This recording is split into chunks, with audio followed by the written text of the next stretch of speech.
All right, athletes, you got a big triathlon race coming up, and no doubt brick workouts are part of your training protocol. But the question remains, are bricks necessary? Do they really help for race day performance? And most importantly, is the risk worth the reward? Well, over the past 6 years of racing Ironman and triathlons, brick workouts for me have become the most important piece of my triathlon puzzle. Today's video, I'm going to break down why brick workouts are so important and how you can use them to ensure you are ready to go on race day. Let's dig in.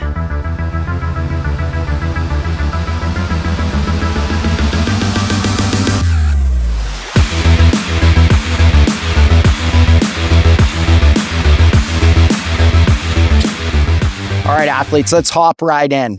What is a brick and why are they so important? Brick is simply taking two disciplines and putting them back to back in a workout for race specificity. Normally, we're going to take a longer bike and a medium distance run and put those together in an effort. The point of a brick is to get you race ready through race simulations. But why are they so valuable? Number one, you get to face adversity. Anytime you're doing a brick workout, it's a longer duration effort because we're putting two disciplines together. That also means it's a higher intensity effort. Both of these two variables combined mean more often than not, you are going to face adversity out on that training session. In my brick effort this weekend, I did a 100-mile bike ride followed by a 12-mile run, and adversity struck me within the first 5 miles. It's already been a day of adversity. Saddlebag fall off, and it got stuck in my derailleur. My ability to shift gears is significantly limited.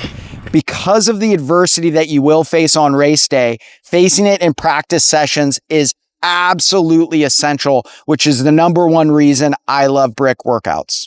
Reason number two why bricks are so vital, it gives us a unique opportunity to truly test our fitness. We do not want to go into race day with a bunch of question marks around how fit we actually are. So bricks give us a window into our training, how successful it was, and how race ready we are. That's why it's so important when you're building out your bricks that you give yourself adequate time to repeat that brick workout in case the first one doesn't go so well. And if things don't go quite according to plan, you can step back up to the plate and hopefully right your wrongs before race day. All right, athletes, number three, why bricks are so invaluable. It gives us an incredible opportunity to test our race day gear and our race day nutrition. In these endurance sports, I can't really underestimate how important your gear is and how important your nutrition is. That doesn't mean you need the fanciest, most expensive gear, but you need to know that your gear is going to perform, that it fits well, that it doesn't cause chafing or hot spots, and that it's as comfortable as it can possibly be. Same thing with nutrition and hydration.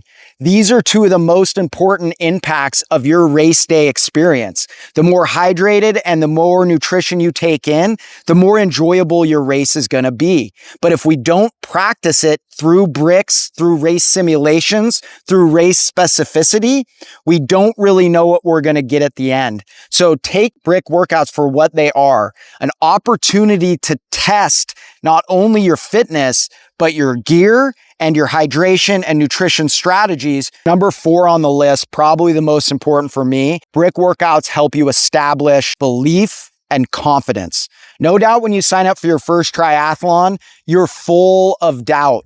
You're not sure if you can actually accomplish the task. That's the way it's always been for me, even when I'm signing up for a race distance I've done before. Your training is implemented so you can build that confidence over time. And the cherry on top for your training protocol is the brick workouts. This is where you are actually going to find out and learn that yes, in fact, you are ready to race. And yes, in fact, you are a triathlete. These races are really just icing on the cake. This is what it's about. Putting in the work, 8-9 hours by yourself, grinding, seeing what you're made of. If all your training is paying off, It's just an absolute blessing to be out here. So building belief and confidence, I think, is absolutely key to all endurance sports. And one of the best ways to accomplish that in triathlon specifically is crushing those brick workouts. Right now, we know why brick workouts are so important, but how in the world do we structure them? I like to do a 75-50 ratio. And what that means is whatever your distance is, Olympic 70.3 or full Ironman, my bike portion, I want that distance to be roughly 75% of the full distance. So full Ironman California coming up in a couple weeks, 112-mile bike ride. I did a 100-mile bike. I want to get almost all of the bike effort in, so my legs are as tired and exhausted as they're going to be on race day when I go to the run. But for the run, we need to peel it back because we don't want to risk injury and we don't need to put unnecessary fatigue on. So this is where I give the 50% race distance. Again, Ironman California in a couple weeks, the full race distance is 26.2 miles. So I did a 12-mile run. What this allows me to do is really simulate the fatigue and the heavy legs on the bike and practice pacing and speed off of the run. So when I structure my rough outline is 75% of the bike distance, followed by about 50% of the run distance put back to back. So we know bricks are absolute vital. I hope you go out there and crush your next brick session. Drop a comment below. Let me know how you're structuring your brick workout and what challenges you're facing. And as always, hit the like and subscribe button. It means the world to me and helps the channel out. And as always, let's train hard, let's train smart, but recover better. And I'll see you on that start line.